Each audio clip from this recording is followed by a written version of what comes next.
Is your Xumo box randomly shutting down? It's likely due to the sleep timer, outdated firmware, or the power supply.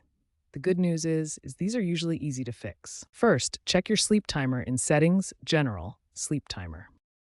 Make sure it's not set too aggressively or disable it entirely. If that doesn't work, update your firmware by going to Settings, System, Software Update.